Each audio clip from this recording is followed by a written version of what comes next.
राजाखेड़ा विधानसभा क्षेत्र से भाजपा प्रत्याशी के तौर पर अपनी दावेदारी जता रहे बाचाराम बघेल से खास मुलाकात। बाचाराम बघेल ने विधायक रोहित बोहरा और उनसे पहले राजाखेड़ा से कई बार विधायक रहे उनके पिता पर लगाया क्षेत्र में विकास न कराए जाने का आरोप। साथ ही जनता की आवाज पर 2023 विधानसभा चुनाव लड़ने की कही बात।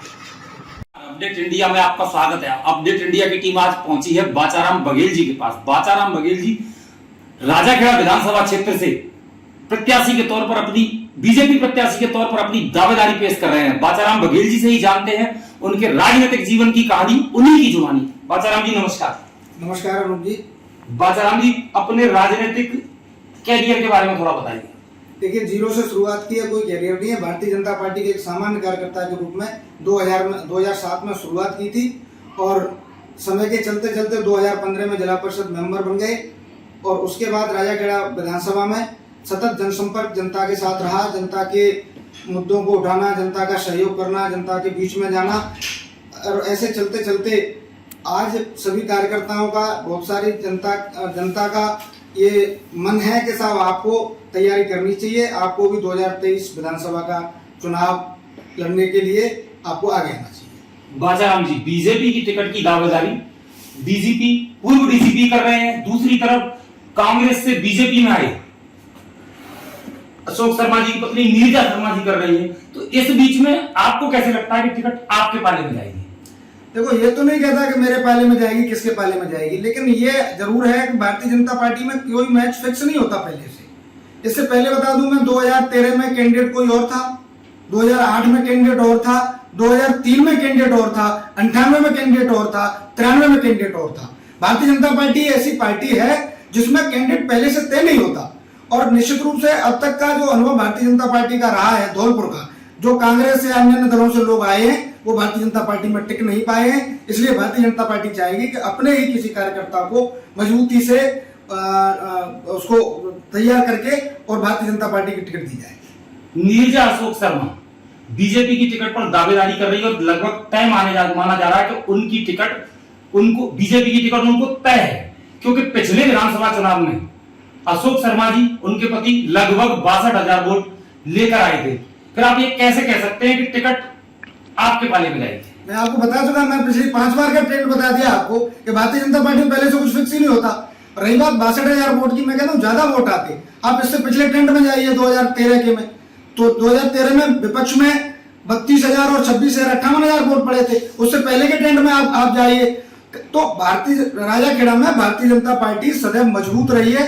आंकड़ों का खेल है, आंकड़ों के खेल में कई बार परिस्थितियों के बस चुनाव हम हार जाते हैं। ऐसा नहीं है कि कोई विशेष कैंडिडेट हो, विपक्ष उतना ही है, जनता उतनी ही प्रद्युम्न सिंह के खिलाफ है, प्रद्युम्न सिंह के आतंक के खिलाफ है, उनकी सामंतवादी नीतियों के खिलाफ है। बीजेपी का आप बता रहे हैं कि बीजेपी हमेशा मजबूत रही है राजाखेड़ा में।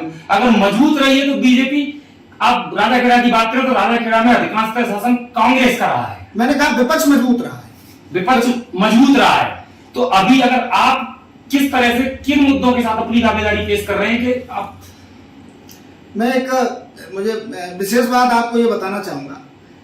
भारतीय जनता पार्टी राजाखेड़ा, वास्तव में राजाखेड़ा का कार्यकर्ता बहुत मजबूत कार्यकर्ता है। अब वहां की स्थिति, वर्गों की स्थिति ये बनी हुई है, 47% ओबीसी वोटर है, 22% एससी वोटर है ना, बकाया जनरल और अल्पसंख्यक वोटर है। तो वहां की जो स्थिति है वो मुझे लगता है कि जब तक सभी वर्गों को नहीं साधा जाएगा, जब तक ओबीसी और एससी वर्ग को चांस, मौका नहीं दिया जाएगा, उनका प्रतिनिधित्व शामिल नहीं होगा, तब तक जो है पूरी मजबूती के साथ भारतीय जनता पार्टी खड़ी नहीं हो पाएगी। सभी वर्गों को साधने के लिए क्या करना चाहिए भारतीय जनता पार्टी को? वो तो साथी है, भारतीय जनता पार्टी तो कहीं ना कहीं सबको साधने की कोशिश करती है। दूसरी बात, राजाखेड़ा का जो बड़ी बात है वो सामंतवादी नीतियों के खिलाफ है। राजाखेड़ा में 70 वर्षों में जो विकास नहीं हुआ है उसके खिलाफ एक लड़ाई है। राजाखेड़ा में 2 तरह का वर्ग है। एक वर्ग है धनाढ्य वर्ग जो अल्पसंख्यक है, एक वर्ग है कमजोर वर्ग कह सकते हैं, जिसको गरीब कह सकते हैं, जो बहुसंख्यक है, जिनकी संख्या बहुत ज्यादा है। राजाखेड़ा की लड़ाई अल्पसंख्यक वर्ग की, राजाखेड़ा की लड़ाई अल्पसंख्यक वर्ग के खिलाफ बहुसंख्यक वर्ग की है, यानी गरीब की लड़ाई अमीर के खिलाफ है। फिर बीजेपी कहां चूक कर जाती है राजाखेड़ा में, हर बार उसे मात देखनी पड़ती है? इस बात पर मंथन चल रहा है, इस बात पर बहुत अच्छे से मंथन चल रहा है कि हमसे चूक कहां होती है।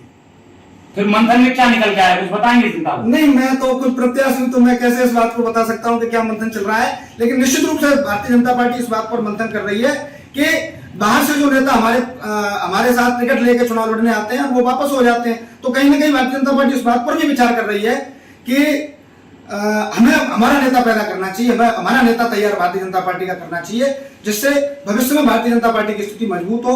और दूसरी बात, कोई ना कोई ऐसा विकल्प हमें ऐसा विकल्प भी तलाशना चाहिए जिस पर सभी लोग सहमत हो जाएं, सभी कार्यकर्ता सहमत हो जाएं और जनता एकजुट होकर के जिसको वोट दे सके। राजाखेड़ा की को विकास की नजर से आप क्या पाते हैं? पिछले 70 वर्षों में मैं नहीं पाता हूं, आप खुद देख लीजिए। 2016 में कॉलेज आई है, सड़कें अब बनी है, आज भी अच्छे हॉस्पिटल नहीं है। आप राजाखेड़ा में चले जाइए, आज की स्थिति बता रहा हूँ, आप जाना सर्वे करना वहां पर। आज भी प्रसव कराने के लिए आपको आगरा जाना पड़ता है राजाखेड़ा के व्यक्ति को, या धौलपुर आना पड़ता है।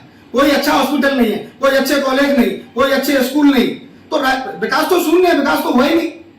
आप राजाखेड़ा में, मैंने जिन जिन प्रत्याशियों के नाम लिए उनके धनबल और बाहुबल के सामने आप टिक पाएंगे? भारतीय जनता पार्टी में और आज की आधुनिक राजनीति में धनबल का और बाहुबल का कोई स्थान नहीं रहा है। धनबल बाहुबल वाले मुलायम सिंह यादव, अखिलेश यादव होते थे, आज वो आप कहाँ हैं आप भी देख रहे हो।